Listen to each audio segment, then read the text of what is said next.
Olá pessoal, tudo bem? Tava olhando aqui o nosso dia como foi. Nós tivemos até um resultado expressivo hoje na abertura do mercado. Bom, como eu falei, são muitas coisas que a gente precisa analisar.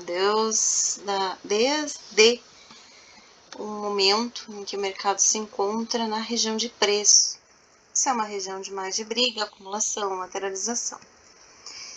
Mercado ele vem subindo a 2, quase 3 dias direto, depois faz uma pequena correção e aí fica nesse range aqui. Se olharmos num contexto bem mais macro, nós estamos num canal de alta, né? Só que toda vez que o preço chega nessa região aqui do meio do canal, deixa até eu tirar as médias para vocês não... Ó, só o preço puro, como eu gosto. Toda vez que o preço chega nessas regiões aqui do centro do canal, o preço para, né? Então aí ele faz uma pernada, chega aqui o preço para, corrige um pouco, volta a subir, corrige um pouco, testa a parte de cima do canal, volta para o centro, aí fica na range de briga, ó. Aí ele faz de novo a correção, volta para o range de briga. Aí ele consegue ir para o fundo do canal, tá? Aqui ele faz uma mudança de estrutura, joga 6.000 pontos para cima, faz um pullback, não consegue ganhar o topo anterior e agora ele tá fazendo uma macro vendedora, tá? É isso que tá fazendo. Provavelmente ele quer chegar aqui de novo.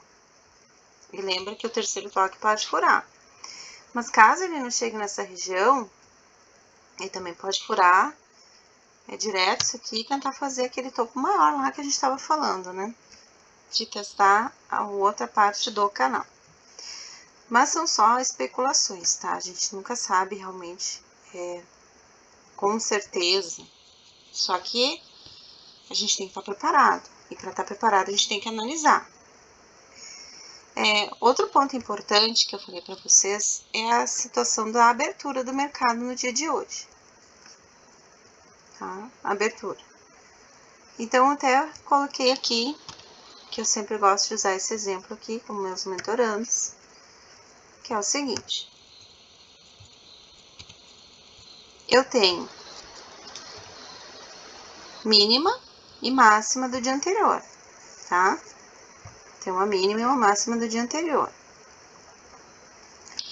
Se o mercado abrir nessa região aqui de 50% para baixo, ou abaixo já da mínima do dia, ou em qualquer região aqui com gap de baixa, eu vou vender. Porque a tendência do mercado é sempre um candle dentro do outro, costurando, né, máximas e mínimas. E o mercado sempre vai fazer isso aqui, né, fazer um próximo candle. Então, se eu olhar no diário, eu vou ter a mesma estrutura. O preço abriu abaixo dos 50% do dia anterior. Ele vai descer. Claro, lá no diário vai ter alguns pavis, vai ter toda uma estrutura. Mas quando vocês estão fazendo a abertura, vocês têm que fazer as marcações da máxima, da mínima de 50% por causa disso. Porque se ele já abrir assim, vocês já têm uma ideia, na hora de operar o mercado, de que a tendência macro é a vendedora. Que está trabalhando abaixo de 50%, abaixo da mínima do dia anterior. E aí, como é que ele se comporta no dia de hoje, na abertura? Tá, e aí o trade da abertura ainda tem uma outra particularidade que eu falo para vocês, que é o fechamento do tal do gap. Então, eu tenho o pivô, a máxima e a mínima do pivô de fechamento, e eu tenho aqui o último candle do dia, que é uma posição bem particular, bem baita de um candle vendedor. eu boto assim, qual é a macro do dia de ontem? Não é a macro, a macro é a compradora. Mas eu tô numa correção, estou no momento de correção, então eu não posso ser hipócrita e dizer assim que a macro é compradora. Não, a macro do dia anterior não foi compradora, foi vendedora. Então, eu boto aqui um nomezinho, porque se fechar esse gap, eu sei que é para vender. E ele não faz isso, ele faz um doji no primeiro candle. Aí eu pego e marco 50% do primeiro candle, vai dar mais ou menos aqui. O segundo candle, ele não rompe a máxima, então ele não quer fazer compra. Mas ele também não fecha o gap ainda. Aí vem o terceiro candle. E o terceiro candle, ele rompe a máxima. Ou seja, eu tô com a máxima do primeiro candle violada e a mínima do primeiro candle violada. Isso significa que o mercado é um mercado de reversão. Que é possível que quando ele faça o low, né? Que ele faça, ó, low, que ele busque fazer uma máxima. E o que ele faz? Ó. Ele fica brigando até fechar o gap, até confirmar o fechamento do gap. Fecha o gap, ele troca a estrutura, realmente para de tentar comprar. E aí troca a estrutura para fazer a venda. Faz quase que um topo duplo e vende. Quando ele faz essa confirmação para venda e faz esse low, né, que eu chamo. Então, eu chamo o fundo 1 e depois o fundo 2, né? Eu nem uso barra de amplitude aqui para saber. Por que eu não uso as barras de amplitude? Porque a amplitude está menor do que a gente gostaria do nosso operacional. Então, ele não tem com certeza se ele vai pagar 2 barras, 1 barra, para o direcional que ele está indo. A gente não tem como afirmar. Eu posso ter uma ideia, até, inclusive a gente pode até fazer isso aqui juntos, aqui, ó. Vamos ter uma ideia de como que foi. Então, a gente já sabe que ele injuriou a máxima, a mínima, a gente sabe que ele já fechou o gap, ele já rompeu o pivô de fechamento, a máxima é só mínima, então a gente vai tirando todos esses pontos que já foram pagos. Ó, a máxima também, só deixa aqui os 50% do primeiro candle, só pra gente analisar. E aí ele faz aquela amplitudezinha ali de 320, 330 pontos. Para saber o alvo, eu uso projeção de Fibo. Se é vendedor, é do topo pro fundo e solto, né? E ele vai no 161 e rejeita a região, e nem paga 200%, ou seja, mercado bem curto. Mercado bem curtinho, né? Que ele até pagou ali uma parte boa. E para cima, mesma coisa, projeção de Fibo. Projeção de Fibo, jogo aqui no topo fundo e solto, tá? Ele não chega nem aí no 38, ó. Ele já recusa a subida. Por quê? Porque a gente não acabou de falar que ele é macro vendedor e que ele fechou gap? Então, como é que eu opero um mercado desse? Bom, primeiro, eu tentei fazer as compras, tá? Eu joguei o médio bem para trás para proteger a operação.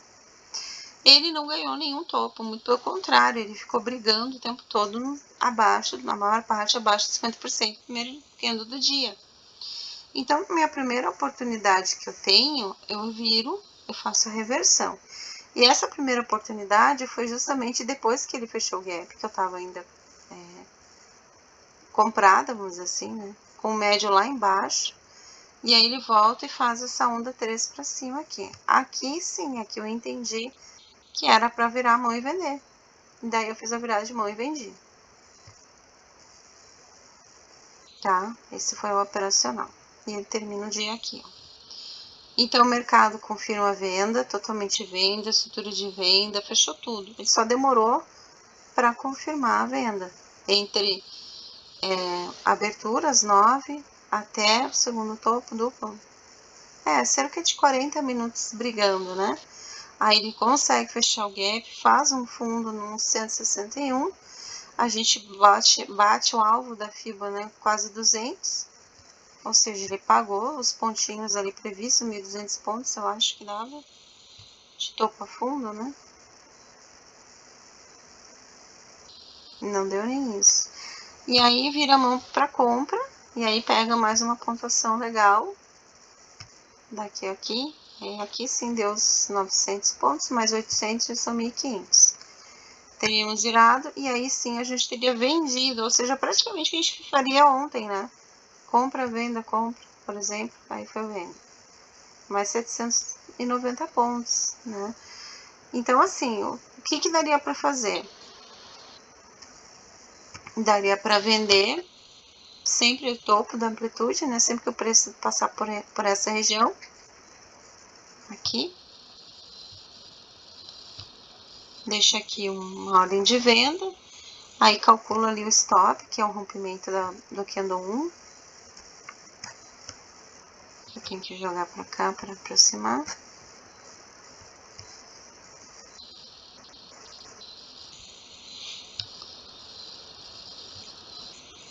Que aí o stop vai ser bem pequeno. Na verdade, vai acabar sendo esse aqui, né? Eu acho muito 200 pontos, tá? Até porque a barra de amplitude não deu nem 2 para 1 daí.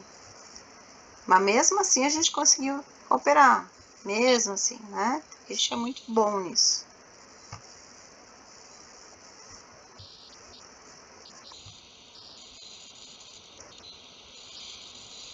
É quase 2 para 1. Ou seja, o risco é bem alto hoje. Né? Então, se vocês olharem durante o mercado ao longo do pregão, ele estava lá fazendo uma compra, iniciando uma compra, depois que o pessoal comprou, ele dá um candlezão de venda. Então, isso justifica o porquê os 200 pontos de stop, que é bem raro acontecer. E aí nós teríamos vendido então esse topo aqui. Eu falei que realmente quando o mercado está virando a mão de comprador para vendedor, eu não posso simplesmente pegar e vender numa região, eu preciso ter confirmações. Então, assim, essas regiões às vezes dá um calor, porque tu acaba vendendo, só que depois ele volta, faz de novo um topo menor, e aí sim confirma a venda, só que daí outros já zerou na mão, outros já ficou com medo de perder capital e saiu no 0 a 0, ou seja, não deixou o mercado trabalhar, e precisa deixar o mercado trabalhar. Tá bom, pessoal? Eu acho que foi isso, não tem muito mais o que falar, simplesmente esses pontos que são importantes, né? Mercado bem lateral, ele pode seguir nessa lateralidade, a gente tem que fazer as marcações, a gente tem que observar aqui o pivô de fechamento, né? Como que ele tá fechando, se ele vai respeitar o gap, né? Vou baixar um pouquinho mais essa linha. E ele tem que ver o mínimo e o máximo para ver se ele perde. A gente já pode pôr aqui a mínima. Se bem que o marcadorzinho nosso já, o TP marcações já mostra, né? E aqui a máxima, ainda dentro do preço, com barreira. Mas era isso, pessoal. Acho que não tem muito o que falar. O dólar também fez umas estruturas bem interessantes. No dia de hoje foi mais comprador, tá trocando estrutura para compra, né? Como eu falei, ele ficou o tempo todo dentro do preço do dia anterior, ó. Ele não perde nem máxima nem mínima. Ficou num caixotinho aqui. Pra quem opera dólar é ruim. Eu gosto de botar no Renko, né? Pra gente olhar ele. Ó, dia 20.